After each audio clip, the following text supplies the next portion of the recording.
We've been saying for quite some time that FSD beta is a little bit too pricey for most people to accept. Sure, it may be worth it. Sure, it may be a great deal for commercial uses and fleets. And of course, it's much cheaper than a chauffeur, but none of that matters for those of us who can't afford it.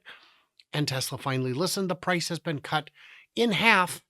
And let's talk about what that means. I'm Brian. Welcome to Futuraza. So the FSD package, which has been costing $199 a month to subscribe to, has now dropped so great to $99 a month. Also $99 a month in Canada, which is more like $58 according to somebody I saw on X who did it. Maybe it was Joe. They're great. You got to check them out. Anyway, the thing is, what does it mean? What does it mean? Well, let's take a look at this and see, yeah, they've slashed their prices in half, 99 bucks. It's a little over half. Let's not get picky here. But despite its brand name, the FSD option doesn't make the cars truly autonomous. No, it doesn't, but it means a few things will happen. And by the way, I think subscription is the way to do this. It encourages more ongoing development. Maybe they stop developing it. Then what happens to your $12,000, $15,000 package? I don't think they would, but we've seen others do it. And with it being a monthly thing, then they're always getting money in. A big difference is, so yeah, they listened. We think the higher take rates are going to make a big difference, but also I really think they need the training data. I'll get to that in a minute.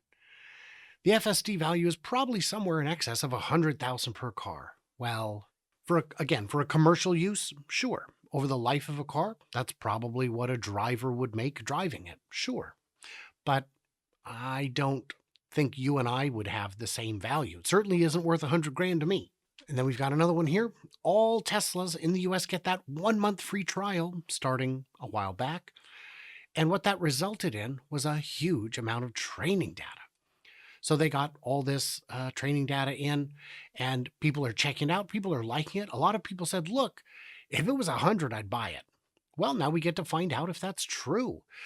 Every car since October 2016 has had the FSD software built in, but that was hardware 1, and then came 2, 2.5, 3, and on. We're at 4 right now. And there will certainly be a 5th hardware at some point. Might be better, might be cheaper, who knows? Might just be different. Who knows? Camera placement, I don't know. Trying to look for cross traffic from all the way back on the B pillar is a little tricky. Rain gets stuck on the side cameras when you're on the highway and the truck in front of you is kicking up mist. And then, of course, this slashes it to 99. That's exciting. And if you have referral credits you can use, one referral gets you 7,500 points, which is enough for 3 months of self-driving plus 500 miles. And if you have referral credits, this is enough points, 7,500 points for a referral, to get you 3 months of self-driving and 500 miles of supercharging. So you can take it out and really put it through its paces. It would take $12,000, which is still the purchase price. It would take 10 years to get the money compared to a monthly subscription. And it would actually be worse because you'd be paying interest on it. Even if you pay cash, that money could be earning interest. It could be out doing something for you. So that means the purchase option is effectively dead. What does it mean? Why would I care? Does it matter?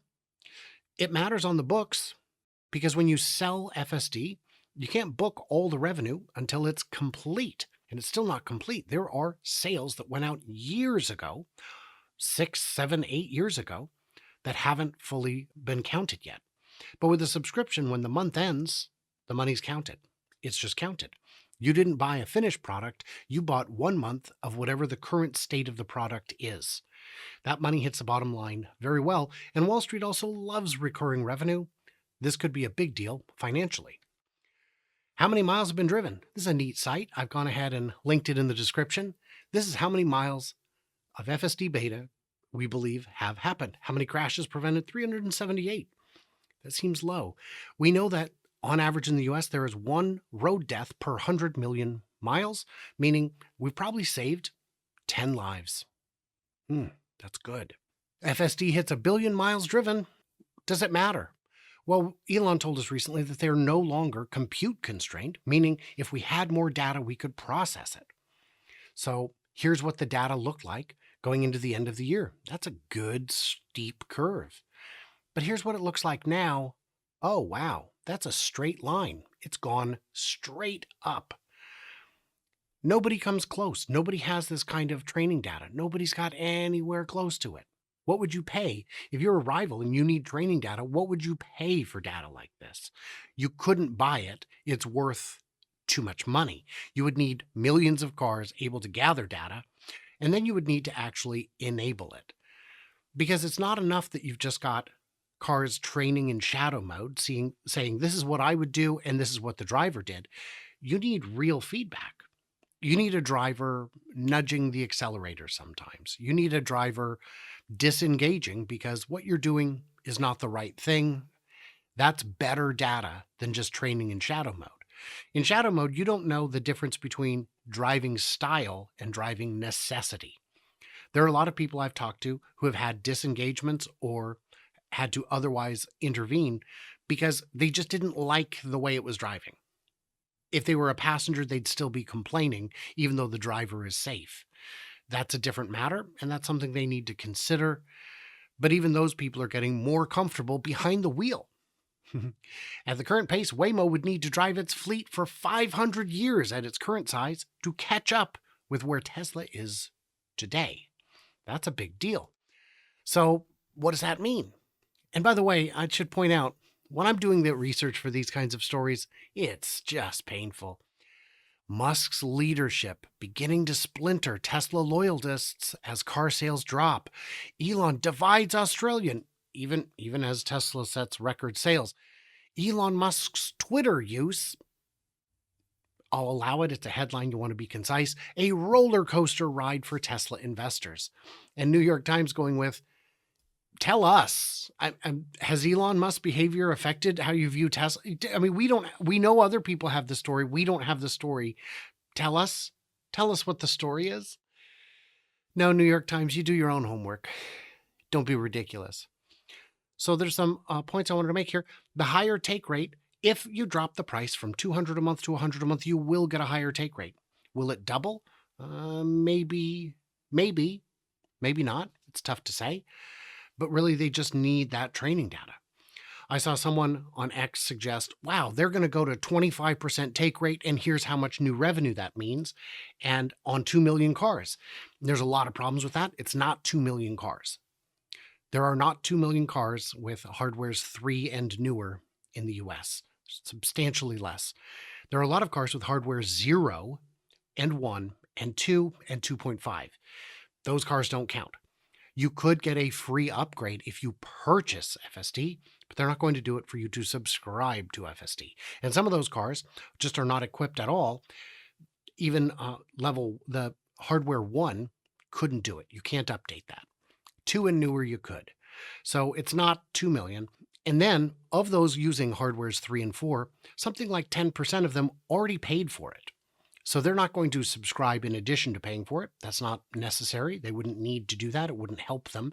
So what they would need to do is discount that number and say, you mean an additional 25%, taking us to 35%? No, these numbers they're just wrong. They're just wrong. Throw them out. So that's kind of fun. My questions for you guys is, have you tried it? Will you try it? And if you come find me, will you let me drive you around in it so you can see it for yourself? Because I travel a lot. I go to a lot of events. April 28th, I will be at the EV Test Drive Expo in Portland. Share this information. All these vehicles will be available for test drives. Dealerships are coming out to show their wares. 10 a.m. to 4 p.m. at the Daimler Truck headquarters on Swan Island in Portland. Live presentations by me and a number of other really great speakers, most of whom I've met before.